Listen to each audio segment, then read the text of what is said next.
स्वागत है दोस्तों आप सभी का एक नए वीडियो में नए टॉपिक के साथ। मैं मास्टर मैट्रिक।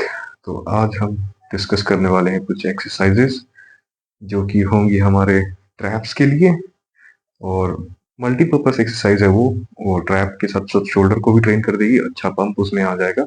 अब ट्राई करके देखिएगा।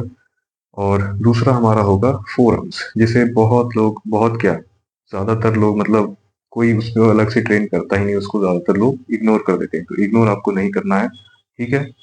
तो पहली एक्सरसाइज होगी हमारी दोस्तों ट्रैप्स के लिए श्रग्स। तो मैंने बताया था ये श्रग से थोड़ा ज्यादा इफेक्टिव है, और अगर आपको श्रग से रिजल्ट नहीं मिल रहे तो एक वेरिएशन की तरह इसको ट्राई करके देखिएगा, बहुत अच्छा लगेगा। पर्सनली मुझे तो बहुत अच्छा लगता है क्योंकि पंप अच्छा आ जाता है। और दूसरी बात है कि ये एक मल्टीपर्पज एक्सरसाइज है, आपके ट्रैप के साथ साथ शोल्डर्स के हिस्सों को भी बढ़िया से ट्रेन कर देती है। मतलब कहने के लिए एक तरह से देखा जाए तो लैटरल रेजेस और श्रग्स दोनों का फायदा इस एक्सरसाइज में आपको मिल जाएगा। वो कौन सी एक्सरसाइज है दोस्तों? एक्सरसाइज है हमारी लू रोजेज। लू रेजेस, बिल्कुल आप सही सुन रहे हैं। ये आपको सुनने में कोई ट्रेडिशनल एक्सरसाइज नहीं लग रही होगी, जो कि है भी नहीं। Famously named after Chinese weight lifter लू जियाजुन। एक ओलंपिक वेट लिफ्टर है हमारे चाइना के, उन्होंने ही इन्वेंट किया था ये। उनको देखते हुए करते हुए बहुत ज्यादा पॉपुलर होने लगा। उसको लोगों ने जब किया तो उनको इफेक्ट पता चले कि ये काफी अच्छी काम की एक्सरसाइज है, तो इसको करना चाहिए। तो ये कोई ट्रेडिशनल ओल्ड स्कूल एक्सरसाइज नहीं है, काफी एकदम कहा जा सके तो ऑर्थोडॉक्स एक्सरसाइज है। अब इसमें लाइट ही वेट लिया जाता है, कोई भी थोड़ी सी जगह के साथ कहीं भी कर सकता है।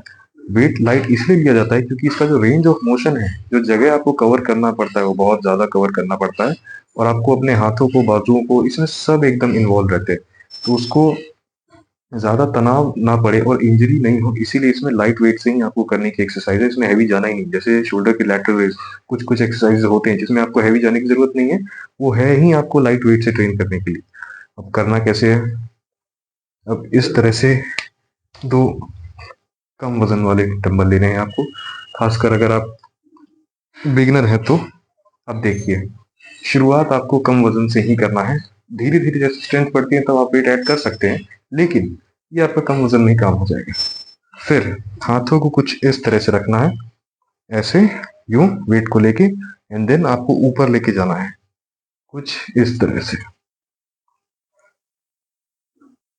Nice and slow. पॉज भी जरूरी है, एकदम जोर जोर से ही नहीं वेट को नचाना है।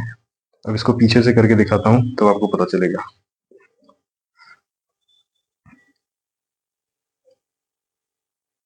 यहाँ पे ऐसे डंबल को टच करें, फिर धीरे धीरे नीचे।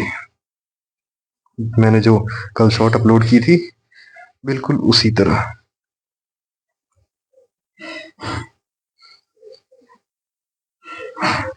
काफी सिंपल, इजी और इफेक्टिव एक्सरसाइज है दोस्तों। इससे आप अपने ट्रैप्स को अच्छे से ट्रेन कर सकते हैं। जो ट्रैप्स पे आपको स्क्वीज आएगा आपको पता चलेगा।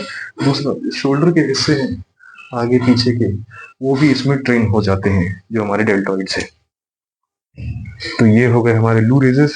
मैंने आपको दिखाया कि हाथों को वेट को लेके कुछ ऐसे आगे रखना है, फिर इस तरह से पूरा ऊपर लेके जाना है। वहां पे डंबल को टच करेंगे, कुछ 1 सेकंड का पॉज, फिर धीरे से नीचे। ठीक है, पीछे से कुछ इस तरह रहेगा।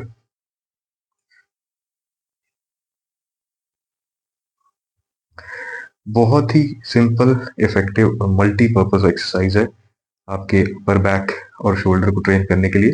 इसको आप अपने शेड्यूल में बैक और शोल्डर के दोनों के दिन कभी भी कर सकते हैं, तो इसको जरूर इस्तेमाल करिएगा, आपको अच्छा लगेगा। दूसरा आप चलते हैं फोर आर्म्स की तरफ। ये हमारा हमारा जो ये फोर आर्म है, जो हमारा हेल्पर सपोर्टर जो कह लो, ठीक है। अब इसको लोग बहुत इग्नोर करते हैं, बिल्कुल इस पे ध्यान ही नहीं देते, लेकिन आपको ऐसी गलती नहीं करनी है। कुछ ना कुछ काम के लिए ही दिया हुआ है। अब हम डेली बेसिस पे, डे टू डे लाइफ में कोई भी एक्टिविटी करते हैं, हाथ से किसी भी चीज को उठाते हैं, चाहे वो बाल्टी हो, किताब हो, या फिर बैग हो, या फिर आपकी मम्मी का ग्रोसरी वाला बैग हो जिसमें सब्जियां फल वगैरह हो, या फिर झोला, कुछ भी। तो हम उसे नॉर्मली इस तरह उठाते हैं, ठीक है। अब मैंने जो आपको बताया था, वेट कंपेंसेट करना और वेट को उठाने में मदद करना, हमारा जो बाजू है ऊपर से लेकर नीचे, फोर आर्म, हमारे जो बाइसेप्स हो गए वो, और शोल्डर, ये तीनों वेट को, जो भी वेट हम अपने हाथों से उठाते हैं उसको कंपेंसेट करने में, यानी कि उसको चारों तरफ बराबर बराबर बांट देने में, ताकि आसानी से उसे हम उठा के होल्ड करके रख सकें या जो भी उसके साथ करना हो कर सके, उसमें मदद करता है। अब जो हिस्सा ज्यादा स्ट्रांग है वो ज्यादा से ज्यादा भार अपने ऊपर ले लेता है, ताकि हम उसे अच्छे से होल्ड कर सकें। अब जैसे हम वेट उठा रहे हैं सिंपली इस तरह से, कुछ ऐसे, ये मैंने इसको इस तरह यहाँ पे ऐसे रखा हुआ है, तो जो मेजर जो भार आ रहा है वो मेरी कलाई और मेरे फोरआर्म पे आ रहा है, ठीक है। अब मैं इसको अगर इधर से ऊपर ऐसे ले जाऊं, डंबल की बात नहीं कर रहा, कोई दूसरे सामान की जो हम दिन में डेली एक्टिविटी में कुछ भी करते हैं, बैग होना, बैग उठाना, या फिर कुछ भी किसी का सामान उठाने में मदद करना है, कोई भी चीज अगर हम ऐसे कर लेते हैं, कर्लिंग पोजीशन में आ जाते हैं हाथ के, तब लोड बाइसेप पे आ जाता है, यहाँ बाइसेप का इन्वॉल्वमेंट ज्यादा हो जाता है। और फिर अगर इससे ऊपर जाए, हम इसको सिर के पास या फिर सिर के ऊपर ऐसे ले जाते हैं वेट को, बस्ता हो गया, आपने देखा होगा कि ट्रेन वगैरह में जाने में या फिर कहीं भी, झोला बस्ता कुछ भी, कोई वेट बोरा उठाने में ऐसे ऊपर ले जाया जाता है, क्योंकि वेट ज्यादा लगता है हाथ के, इस तरह से ज्यादा होल्ड नहीं किया जा सकता, भारी वजन को कंधे के सहारे से या फिर पीछे पीठ के सहारे से उठाया जाता है, तब हमारा शोल्डर जो है वो ज्यादा इन्वॉल्व हो जाता है। तो आपने तीनों का रोल देखा कि वेट को उठाने में, वेट को होल्ड करके रखने में कैसे कैसे तीनों काम करते हैं। अब जो मेन बात है, इनडायरेक्टली तीनों इसमें इन्वॉल्व होंगे कहीं ना कहीं, कैसे ना कैसे। अगर मैं ऐसे भी उठा रहा हूं तो शोल्डर पे कुछ ना कुछ वजन आएगा ही, ऐसे करने पर भी आएगा, ऐसे करने पर ज्यादा आएगा, कम ज्यादा, जैसा मैंने आपको पहले बताया था कि इसमें कोई टर्न ऑफ और टर्न ऑन वाला स्विच नहीं है कि ये एकदम ही बंद हो गया, एकदम ही काम कर रहा है। कम ज्यादा होता है, जैसे कि साइड कैरेक्टर हो गया या फिर मेन लीड हो गया। जैसे इस तरह मैंने उठाया तो यहाँ फोर आर्म मेन लीड है, ऐसे कर लेता हूँ तो फोर आर्म यहाँ हेल्पर हो जाता है, बाइसेप हमारा मेन बन जाता है, और इस तरह कर लिया तो शोल्डर हमारा ज्यादा फ्रंट फुट पे आके खेलता है, बाकी सब बैक फुट पे चले जाते हैं। तो ये आप समझ गए। अब जब हम नॉर्मल कोई चीज लेट के उठाते हैं या कुछ करते हैं अपने डेली एक्टिविटीज में, तो हर चीज को जरूरी नहीं कि ऐसे कंधे पे लाद रखा है या फिर ऐसे पकड़ के खड़े हैं, नॉर्मल जो नॉर्मल छोटा मोटा सामान है वो हम ऐसे ही होल्ड करके लेके चलते हैं। तो हमारे कलाई का जो स्ट्रेंथ है, ग्रिप स्ट्रेंथ बोलो, और हमारा फोर आर्म है, वो उसमें ज्यादा इन्वॉल्व रहता है, इसको आप हटा नहीं सकते। जैसे मैंने वेट को ऐसे भी लिया या फिर ऊपर भी किया, तो इसे से वो काट के तो नहीं हटा दिया ना, ये फिर भी काम कर ही रहा है, ठीक है। तो इसको कमजोर बनाए रखना बहुत ही बेकार होगा आपके लिए। भले आप बाइसेप आपका मोटा हो, फोर आर्म आपको कमजोर पतला सा रहे, तो वो देखने में अच्छा नहीं लगेगा, इसीलिए इग्नोर ना करें। इसकी भी 2-3 एक्सरसाइजेज है, थोड़ा सा समय निकाल के 3-4 सेट मार लेंगे तो फायदा ही करेगा, कोई नुकसान नहीं होगा आपका। तो वही एक्सरसाइज मैं आज आपको बताने जा रहा हूँ। जैसे कंधे का मैंने बताया था कि कंधा तो मल्टीपर्पज है, चेस्ट हो, आर्म हो, बैक, तीनों की मूवमेंट में इनडायरेक्टली इन्वॉल्व रहता है। अब आप ये ना कहें कि इनडायरेक्टली जब इन्वॉल्व रहता ही है तो उसकी अलग से करने की क्या जरूरत है। यहीं पे बात आती है कि अगर आप उसको और बेहतर बनाना या बेहतर देखना चाहते हैं कि उसमें डेफिनेशन ज्यादा आए, वो मजबूत ज्यादा हो, उसमें ताकत ज्यादा आए, तब तो आपको अलग से उसके लिए समय निकाल के उसके ऊपर ट्रेन करके उसको ध्यान देना पड़ेगा ना। अब जैसे क्लास में एक टीचर 150 बच्चों को पढ़ा रहा है, उसमें बच्चे कितना समझ पा रहे हैं, टीचर समझा कैसा पा रहा है, उसमें अंतर है। वही एक टीचर 100 बच्चों में से 2-3 को अलग से टाइम दे, ट्यूटर दे, जिसको होम ट्यूशन या फिर कुछ भी बोल सकते हैं, तो उसमें जो होगा बच्चों का जो समझने का, टीचर के समझाने का तरीका होगा, वो बदल जाएगा, वो एक बराबर नहीं रहेगा। बस वही बात है, अलग से ध्यान देना पड़ता ही है। बाकी इनडायरेक्टली इन्वॉल्व हो रहे हैं, और बाकी आपकी पसंद के ऊपर है कि आपको वो ज्यादा देखना है, ज्यादा अच्छा करना है या नहीं करना है। तो बस ये हो गया। अब एक्सरसाइज पे आ जाते हैं। 2-3 एक्सरसाइज में बहुत ज्यादा कॉम्प्लिकेशन नहीं होगी, आप आराम से कर सकते हैं। पहली एक्सरसाइज होगी हमारी रिस्ट कर्ल्स।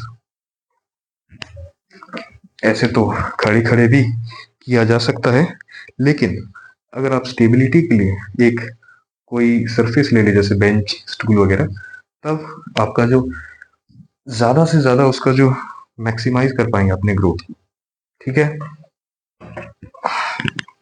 ऐसे एक स्टूल ले लें, और ये आपका डंबल, हाथ को कुछ इस तरह से रख के, इस तरह से नीचे रख के नीचे ले जाना है कलाई को, एंड देन ऊपर लेके आना है। यहाँ लाइट वेट से शुरू करिएगा, ठीक है, जैसे जैसे स्ट्रेंथ बढ़े वैसे वेट को बढ़ाइएगा। और हाँ, एक और बात, अगर नीचे से ऊपर ले आते वक्त ये जो आपकी कोहनी है ये हिल रही है या ऐसे ऊपर आती है, तब एक तरीका है, बी योर ओन सपोर्टर। ऐसे दूसरा हाथ जो है इसको ऐसे करके इसे दबा ले, ताकि वो ऊपर ज्यादा हिले डुले नहीं, और ज़्यादा स्टेबल हो जाए, and then you are good to go. नीचे से ऊपर, ये जो हमारे छोटे छोटे मसल्स हैं जो वेट को कंपनसेट करने में मदद करते हैं, इन्हें ट्रेन करेगा। दूसरा, कलाई को थोड़ा सा ऐसे मोड़ लें। हमारा जो फोर आर्म का एनाटॉमी जो मैंने आपको बताया था उस टाइम पे आर्म के बारे में, तो ये हमारा जो ब्रेकियोरेडियालिस मसल है, ये छोटा सा, ये इसमें ट्रेन होगा। इसको हम लोग अल्ना फ्लेक्शन भी बोलते हैं, कुछ इस तरह से। या फिर इसको आप खड़े खड़े भी ट्रेन कर सकते हैं। ये हमारा ब्रेकियोरेडियालिस, ऐसे नीचे ले जाके ऐसे ऊपर स्क्वीज।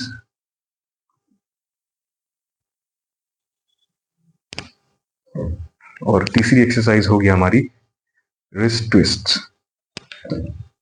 इसमें डंबल्स को कुछ ऐसे लेना है और ऐसे कलाइयों को आगे पीछे क्लॉकवाइज एंटी क्लॉकवाइज घुमाना है। तो एक्सरसाइज आप समझ गए।